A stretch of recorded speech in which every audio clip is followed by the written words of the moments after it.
Sneakball was so popular that he even caught the attention of some guy called Drake. I don't know if you heard of him. Some guy, he's an up-and-coming rapper.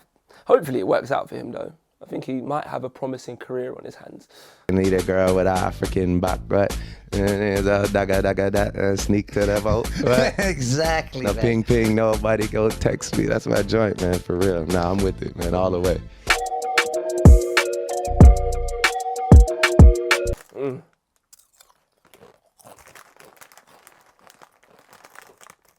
I can't eat this all day, you know. See, God, yeah, the two greatest things that God created, black women, number one, plantain, the second thing.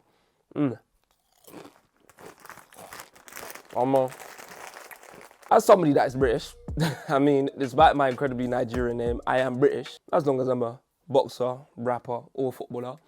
He's rich, he's young, he's black.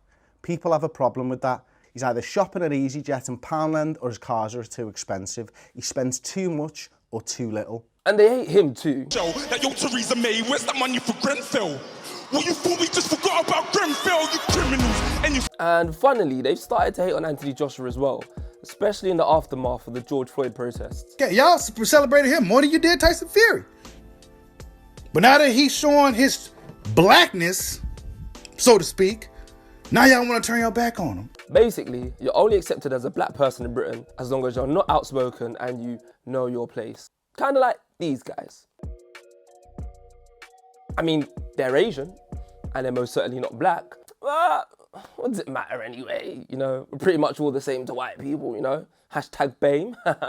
Anyways, back to my original point. As a Brit, I've always wondered what people from around the world think of Grande Britannia. A lot of different things. Posh people for one, chavs for the other. Lads. British lads, yes. Chavs. They think we all speak like this, sitting around drinking tea and eating crumpets all day. I will never forget, I went to America in 2008, and a black man heard me speak and he came up to me and said, "Y'all got niggas in London?" Dope. That was a terrible American accent. But to this day, I'm still trying to unpack what he meant because what does that even mean? Side note, Americans and geography go hand in hand like Jeffrey Epstein and Jill. You know what? Never mind. One thing that probably never comes to mind when you think about Britain is rap music. Not grime, rap music, as in hip hop. And there are people that genuinely think that they are the same thing, but I can't be bothered to explain the difference right now, I'm sorry. This is what some British people think rap music is. The mic, what just wrecked the mic? Silence. Let's get ready to rumble. Let's get ready to rumble. Get ready. Yeah. The less said about that video and song, the better. For many years, in fact for many decades, the UK has had an underground rap scene, and a thriving one might I add. Although, there were a lot of UK rappers that were going through a bit of an identity crisis, you know, rapping in American accents. It's like that one Angolan friend that insists that they're Portuguese. Alright, Jose, whatever you say. Despite some awful accents, and I mean some really, really bad accents, there were quite a few gems, like Rodney P and the London Posse. Talk like Damien, a Yank said I sound Australian, but Eminem. The Chinese girl is asked me, how's life in London? And in New York, the talk is always, how's life in London? And all my honeys in a Rari asked me, how's life in London? You see, this felt real, man. This felt authentic. Filmed on a council estate in London and references to things like the manor and the use of everyday London slang like you or running things. It finally felt like we were finding our own sound. Second side note, I just want to say the influence that Caribbean culture has had on Britain and the world is nuts. Like, I can guarantee that there is no UK rap, there's no grime, there's no garage, there's no jungle, there's no funky house without the Caribbean. How we speak, how we dress, the way we vibe is heavily influenced by Caribbean culture, and I can't lie, I proper salute them. And I'm definitely going to touch on this in another video at some point in the future. How's Life in London was released back in 1993, and I was born in 1995. So it's only right that we bring it to the modern day and talk about something that I actually know. Little Derek's doing okay, yeah. Little Derek's doing fine, fine. Little Derek's doing cool, cool. You know how we do. Sway Little Derek was such a tune. In fact, for me, Sway is a real UK rap legend, and wherever he is, I hope he's doing well. As well as Sway, we also had tunes like Cry by Swiss, amongst many, many others. I swear it was like around the times when things were going well, when we had to pack guns and then Asher went jail, and then a couple months down the... Now, question, if gang pull up, are you gonna back your bedroom? No, but seriously, question, if I say the name Giggs, what comes to mind? You see, most people in this country will probably say Ryan Giggs, the man with possibly the worst chest hair in the world. I mean, look at this shit. This is horrible. In fact, that's not even the worst thing. This is a man that had an affair with his brother's wife for 8 whole years. Let me repeat that. This is a man, allegedly, well, not allegedly, this is a man that was shagging his brother's wife, his own sister-in-law, for 8 entire years. That is a new variant of scumbag. And on the flip side, your tuntun must have been good, you know. Because man really said I would risk it. Anyways, I'm digressing once again. The reason why I mentioned the name Giggs is because in my opinion, the real Giggs, the only Giggs we recognise around here, played a pivotal role in establishing a new genre, UK road rap. Be careful, got the big thing and it's a rare tool. We'll air fools, new dare cool. All of man chatting shit on my mobile, I wouldn't dare fool. Now, before anyone jumps in my comments and bites my head off, yes, I am fully aware that road rap existed well before Giggs, but for me, he was responsible for taking it to an absolutely, completely new level. And I'm gonna be honest, right? The lyrical content of road rap was dark AF. Now looking back, my 11-year-old church-attending Christian self should have not been listening to lyrics like this. Any disrespect, I ain't having that. I'ma pick my favourite hand ting out the bag of straps. But it wasn't caught, grab the top and I bring it back. I'ma let my favourite straddy clap in your bag of back.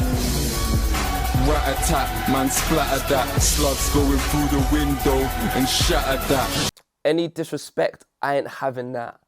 I'ma pick my favourite hand ting out the bag of straps. Thought it was a cop, grab the top, then I bring it back. I'ma let my favourite Strally clap in your back. There's more, there's more. A man said, rat-a-tat, man splattered that. Slugs going through the window and shattered that. Oh my God. He sounds like a nice lad if you ask me. Now, I don't want to talk about gangs here, but it's something that we can't ignore. The rise of UK road rap coincided with the popularity of the likes of PYG, Gas Gang, Mashtown and many others. And I'm gonna leave you to do your own research on that one because I don't want no problems. I mean, look at me. If you got into beef and you had to have me backing you, you might as well call the fight off before it's even started because it's a waste of time. But jokes aside, Giggs and SM1 had the game in a chokehold for years. And of course, you can forget, we have to talk about one of the most iconic songs in UK history, the national anthem. I like it, but it's not his best song, but talking the hardest. Fam, this song was and still is special because it still slaps and it still goes off to this day. Giggs was a real embodiment of inner city life for a lot of black youths and he made it cool to not want to do grime. I mean, we all know it, but Giggs very much is a legend. Also, the way that he talks is flipping hilarious. They were blocking bare. Now I'm rocking here on a rocking chair. As well as Giggs, we had a whole scene brewing. There was Nines, Scraps, Joe Black, K-Coke, Blade Brown, Squeaks, Potter Paper.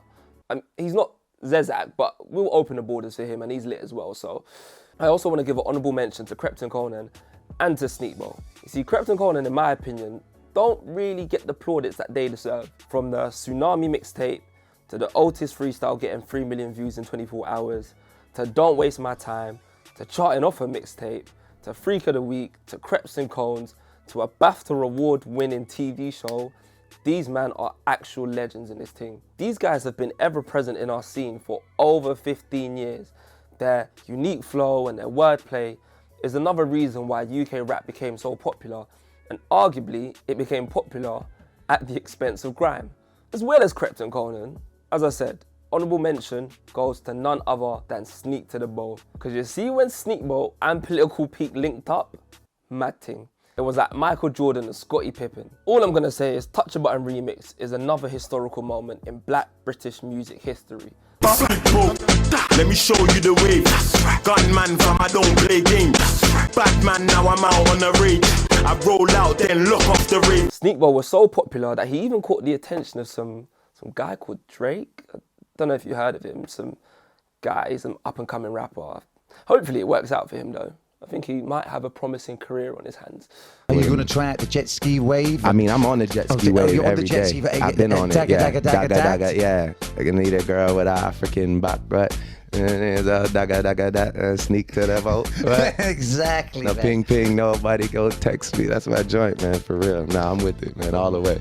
Nah, there actually isn't enough time to cover everything because there is so much that I've missed out. I haven't spoken about Cashtastic. I haven't spoken about Mo Stack, Dave, J Huss. I haven't spoken about Fire in the Booth and then to transition from UK rap into UK drill. I haven't even spoken about that DJ